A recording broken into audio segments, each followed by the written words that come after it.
My name is Michelle Fisher. I served in the United States Air Force as a staff sergeant. I was stationed at Scott Air Force Base for 6 years as active duty, and then for 4 years in the reserves at Hill Air Force Base. My injury is through military sexual trauma, and it's very difficult for me to talk about because of all of the stigma that surrounds it. And I just hope that me being here will help them have the strength to move on, move forward, and maybe even share their own story and their own voice. We oftentimes don't see justice. In the military, our perpetrators usually, go scot-free. And I feel like, if anything, this is the only way I can actually fulfill that sense of justice, is by helping other women who are in my position, even by being a role model. There is a lot of stigma that involves invisible injuries and mental health, and if I was to say something about that, keeping them invisible is what adds to the stigma, adds to the ignorance. People don't learn about these things unless it takes someone like me or another person who has these diagnoses to express to individuals who don't understand, hey, this is what it's really like. PTSD, for example, it's a brain injury. My brain is physically different than everyone else's, but you can't see that.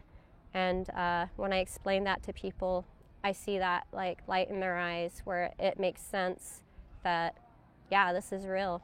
And that's another big piece to the puzzle, is that these things are very real, and we really don't have control over it.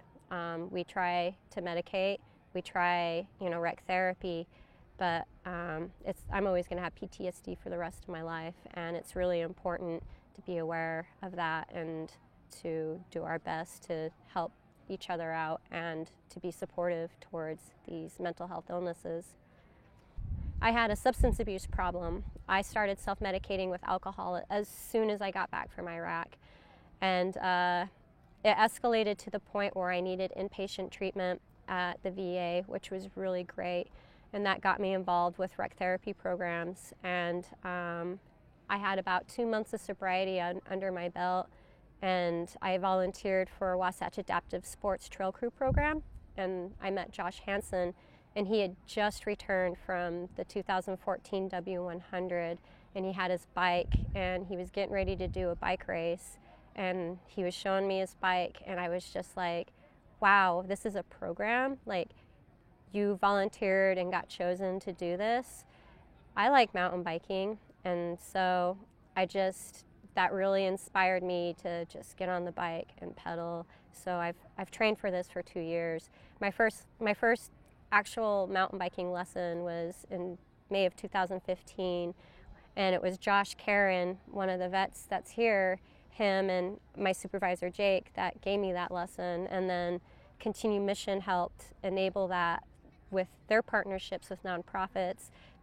There's one called White Pine Touring, and they allow veterans to have a free rental for their Thursday night group rides.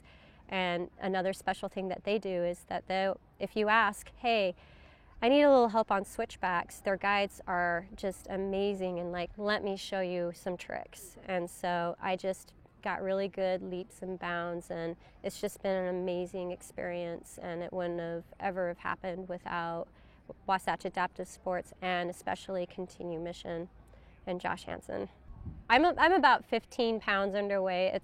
Eating's hard because of the anxiety and disorders, and that's an invisible symptom that I have that a lot of people don't know. And I get mean things said to me all the time, like, why don't you eat a sandwich? And it's like, so I was worried that my endurance wouldn't be up to par, but I killed it.